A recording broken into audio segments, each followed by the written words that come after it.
síndrome de Lúcifer. Isso quer dizer aquela arrogância, né, que Lúcifer foi tomado para querer passar por cima da autoridade de Deus. E ali todo o caos que se instalou no mundo, na terra, em função disso. E como isso continua a agir no ser humano e dentro da igreja. Então, hoje nós estamos aqui no culto de Santa Ceia, então eu estou falando para pessoas de dentro da igreja.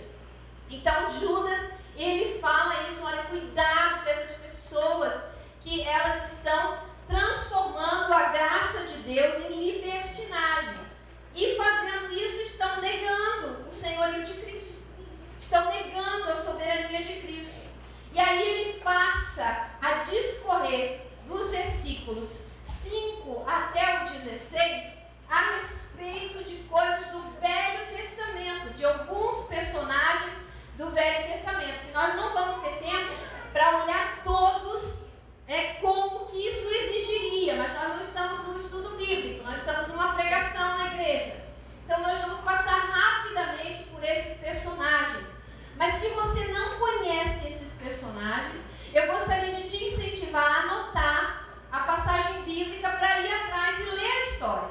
E ler a história na Bíblia, porque ali está escrito. E por isso é tão importante que você leia a Bíblia em casa. Nós não podemos ficar só daqui do culto. Você não pode restringir o seu conhecimento bíblico àquilo que é pregado aqui no culto, porque aqui a gente tem que passar muito rápido as coisas. E é importante você, se você já conhecer essas palavras bíblicas, esses personagens que nós vamos falar aqui, essas histórias, você vai captar muito mais daquilo que Judas está querendo dizer. Então, ele diz assim: quero lembrar a vocês. Isso é, nós precisamos ser lembrados de que aquelas coisas que foram escritas no Velho Testamento, tantas histórias fantásticas, lindas, cheias de conteúdo para que a gente aprenda os princípios daquilo que acontece com o ser humano e do agir de Deus. Então ele começa lembrando do Egito. Ele diz: olha, eu quero lembrar a vocês que o povo de Deus foi tirado do Egito com mão forte pelo Senhor. Um povo que foi liberto das mãos de Satanás, foi liberto da escravidão. Mas não é porque ele foi liberto que ele chegou na terra prometida. Eu preciso lembrar vocês que essas pessoas foram tiradas do Egito, mas que toda aquela geração que não creu no Senhor, que não creu no poder de Deus, morreu no deserto e não chegou na terra prometida. Só Josué e Caleb que chegaram naquela geração. Então, meus amados irmãos, Judas está alertando a igreja que não é porque você foi liberto, que uma vez você conheceu o Senhor, que uma vez você começou a participar da igreja, que agora você vai estar salvo para sempre. Eu preciso dizer a você que muitos, a maioria, morreu pelo caminho. E se nós olharmos a Escritura Sagrada, nós vamos ver exemplos muitos de pessoas que começaram muito bem. Se você ler a história de Saul na Bíblia, é lindo o começo dele. O homem era, além de bonito fisicamente, era cheio do Espírito Santo. Profetizava, era um homem obediente. Terminou dominado por um espírito maligno, consultando mortos. Gente, nós precisamos nos ater de que nós precisamos crescer na nossa salvação. Que nós precisamos desenvolver a nossa salvação. Que nós precisamos obedecer a Deus e a sua palavra. Porque ele nos lembra que muitos pereceram no deserto. E aí ele cita outro exemplo, os anjos. Se você se acha melhor que anjos, até os anjos que caíram, a Bíblia diz que para eles não tem salvação. Está reservado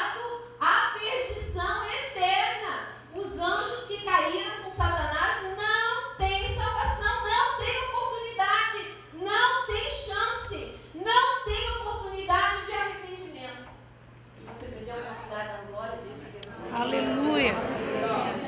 Você tem essa oportunidade de se arrepender hoje. De hoje ser salvo. De hoje ter uma vida nova. De hoje se tornar nova criatura, como nós cantamos aqui.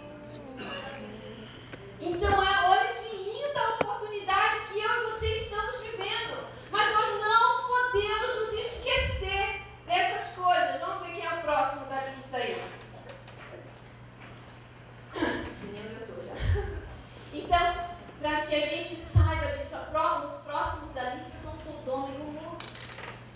Em Sodoma e Gomorra, mas todo mundo conhece essa história. Mas é interessante você ler na Bíblia o que acontecia ali. Era prostituição, homossexualismo, e eu não sei se era muito diferente de cristianismo. Se eu andar no shopping, no centro da cidade, eu me sinto numa Sodoma e Gomorra, sinceramente. É verdade.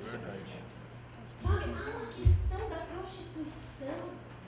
Os nossos jovens hoje não estão aqui porque eles estão no retiro, lá no Lagoa. Mas quantos jovens estão entregues à prostituição? Porque a gente pensa que prostituta é aquela que está ali na rua. Aquela muitas vezes está ali porque está ganhando dinheiro, é a sua sobrevivência. Eu não estou justificando ela, a pega também. Mas quanta gente só se prostitui pelo prazer da prostituição. Prostituição, homossexualismo andando no nosso meio de uma forma incrível. Para mim, Sodoma e Gomorra. E essas cidades foram naquela época destruídas. Você precisa lembrar que essas histórias estão escritas porque elas são a realidade da vida. E elas foram destinadas ao fogo. Foram completamente destruídas. Porque não havia justo ali. Então, meus amados irmãos, quando nós vemos uma igreja abrir, não precisa ser a luterana renovada, que bom, glória a Deus. Tem alguém ali pregando o evangelho. Tem alguém ali buscando almas para o Senhor Jesus. Mas nós, de dentro da igreja, nós temos que nos cuidar. Nós temos que lembrar dessas coisas.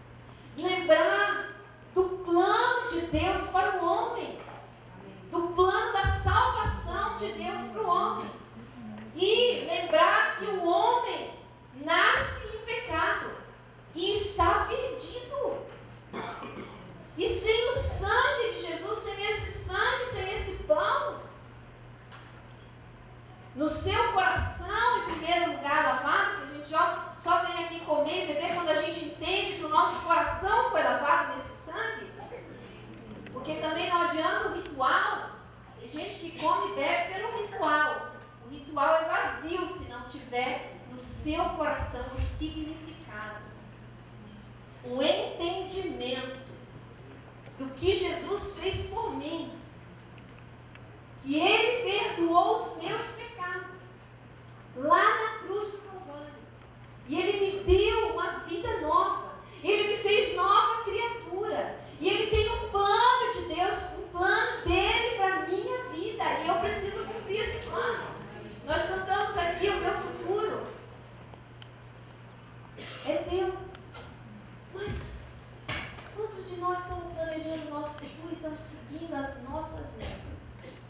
Quantos têm coragem de botar o seu futuro na mão de Deus? E como tem alguns hinos que dizem, Senhor, se tu chamar, onde for, irei, eu vejo tão poucos aqui. E todo mundo querendo ficar. Querendo ficar dentro da igreja, sentado, sem assumir uma responsabilidade, sem assumir um compromisso. Não, me deixa aqui no meu cantinho, porque daí eu estou bem, estou aqui, não apareço muito, nem desapareço, e está tudo certo. Eu tenho minhas coisas, eu tenho tanta coisa boa para fazer hoje, eu tenho viagens para fazer, eu tenho isso, eu tenho aquilo, eu quero isso, quero aquilo. E aí eu tenho mais uma pós-graduação, mais uma isso, mais uma aquilo, e a obra de Deus vai ficar. E as coisas de Deus vão ficar. dias eu vi uma conversa de uma menina que era aqui da igreja, e ela disse, não quero mais saber de Deus, agora eu quero ir para o mundo, quero experimentar as coisas do mundo, e vou servir a Deus lá quando for velha. E eu já ouvi muito isso. Que pena. Deus nos deu a juventude, a força, a beleza, a coragem para servir a Ele. Aleluia. Não servir. Glória a Deus. Deus deu a nós, para mais maduros, maturidade, conhecimento, entendimento para servir a Ele. Não servir ao mundo. Mas quantos de nós ainda estamos servindo a Deus a fortuna? Continuando no nosso texto, Sodoma e Gomorra, questão da prostituição, do homossexualismo, contaminaram